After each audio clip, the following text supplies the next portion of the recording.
Hello everyone, this is Dore. I hope you all have a happy Lunar New Year. This silly little quiz features a really famous character, but maybe it's because it's a technique we don't see often. There were some similar lock keywords, but no one got the correct answer. The answer was Terry, and it was the motion he makes when using his master special move. By the way, a really cool new Terry figure just came out recently. I've also prepared a minigame console and an acrylic stand meant for real men only. The prize drawing will only be conducted through an app called PM. If you search for a PM on the Google Store or Apple Store and install it, you'll see it right away. Sorry for the long break between videos, and thanks to everyone who recognized me elsewhere. Thank you so much. It's fast, has good judgment, and if you decide quickly, it's a great short hop cutter and long range A. In fact, most short hop moves can be countered with the long range A. You can defend and attack at the same time. If you land a counter, crack shoot is a good follow-up, but you have to use the light version for it to hit. If you use the heavy version, you'll miss and end up getting punished like this. Now, this is the close range A, the basic move everyone was waiting for, the one with no recovery frames. Just looking at it like this, you can't really tell what's wrong with it.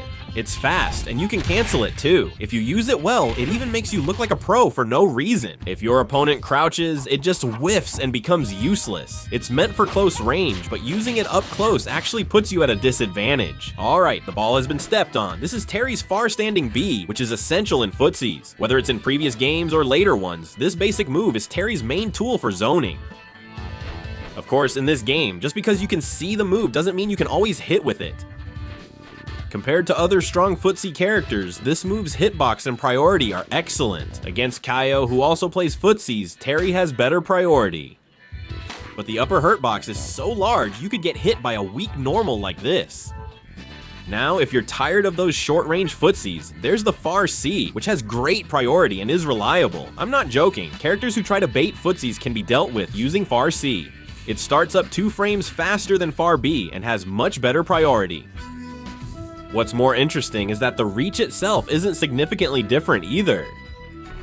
This is the close C, which makes it easy to combo in a game that's already fast-paced. It's a great normal that you can cancel at any time during its animation. It's easy to hit confirm, so you can reliably land combos. Even someone like Poppy next door could pull off these combos without much effort, but they're still pretty strong.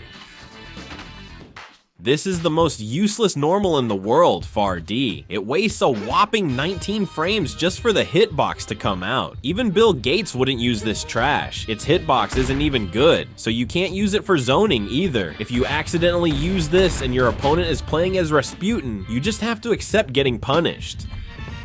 Use this close C up close along with the other one. But this is a normal that you absolutely have to cancel. Whether the opponent blocks or gets hit, for some reason Terry is at a frame disadvantage. So if you're a Terry who mainly uses D, you can just keep throwing it out, hoping for a combo drop.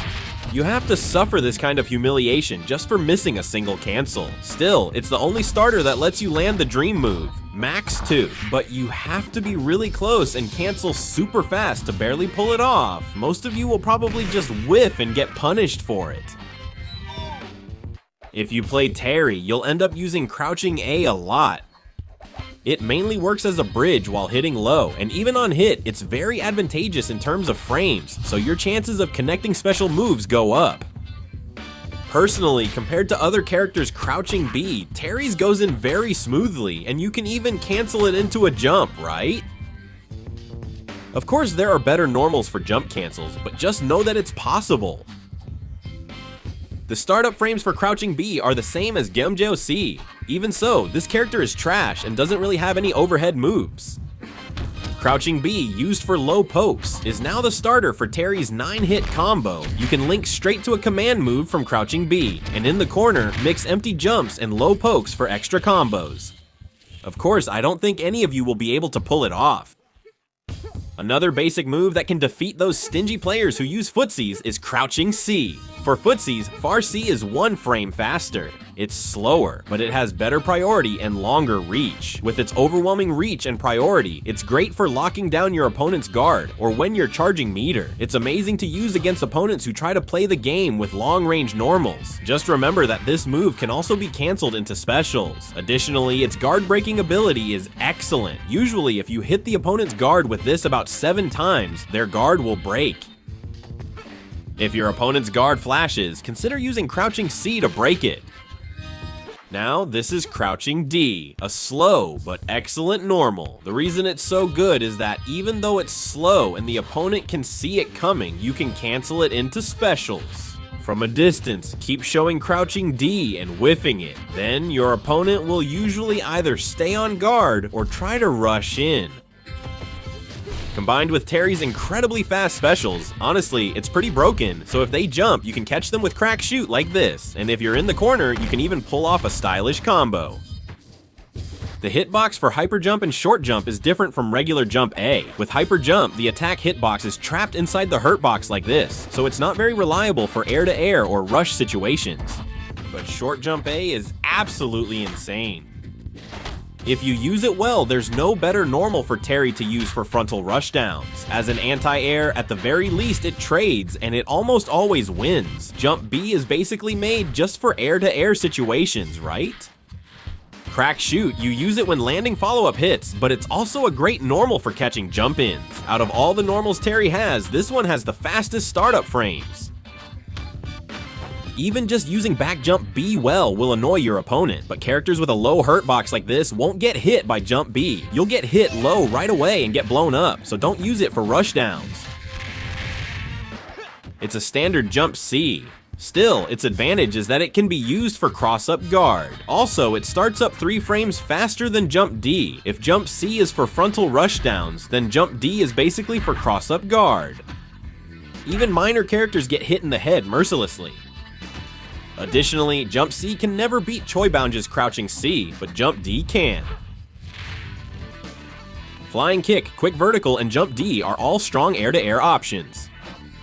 As you've seen often in Yuri and Friends, the momentum bursts through the pants, and even if the hitbox passes between the legs, there's still an attack hitbox. Isn't that why Mari was so surprised? This is Terry's special move, which has the same status as Kuroko's head in defense mode. Even though it's a special move, it activates very quickly and has great hit detection. The most common use is to insert it in the middle of a combo. It has strong anti-air hit detection, and with the same startup as the previous C, it creates an instant attack hitbox. You can follow up with an extra hit on counter, but must use it carefully. Especially the light projectile is called Power Wave, and the strong one is called Round Wave. For reference, the hitbox on the strong projectile is honestly insanely bad. It's almost impossible to use it up close, and even making the opponent guard it is difficult. And the light projectile moves much faster compared to other characters' projectiles. Even though it's the strong projectile, it's very good for mind games. The round wave doesn't connect into combos from basic attacks. If you're in the corner, you can use this for mind games, but honestly, I think this is a high-risk, low-return situation. If it lands, you can follow up with another hit. You can use the strong projectile mind game like this in the corner. Actually, the opponent just needs to block and they'll have the advantage. And if you use this too much, you'll get punished right away, so you really have to be careful. Getting hit by a strong move like this feels bad, you know.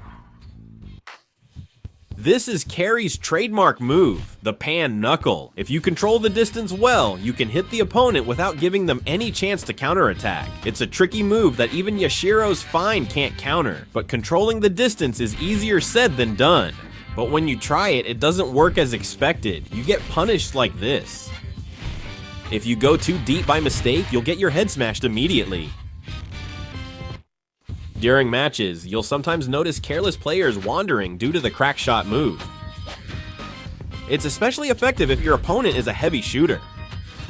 Hey, if you hit with a crack shot, you can follow up with a jump B. The strong crack shot even covers behind your head, and if you use the weak version, you can hit opponents who are crouching. And you can keep pressuring with this, but if you get greedy, you'll mess up. If your basic attack hits, you can combo into Crack Shot, but if it's blocked and you use Crack Shot, be prepared to switch characters. In this combo, use Light Crack Shot. If you use Heavy, it won't connect. Rising Tackle is meant as an anti-air, but it just turns out to be a useless move that sends you straight up.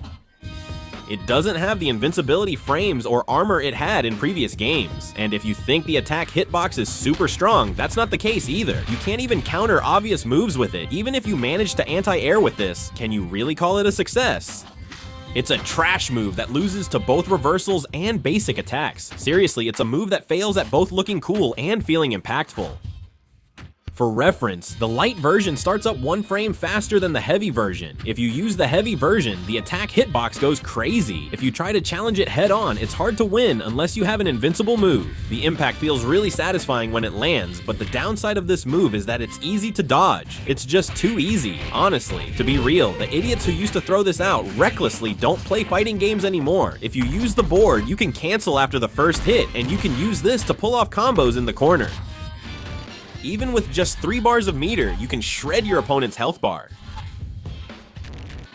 The glory of the past is gone, and this move has just become trash. Compared to the power gauge, it only has drawbacks. First of all, the damage itself is just too low. It can nullify the opponent's guard cancel.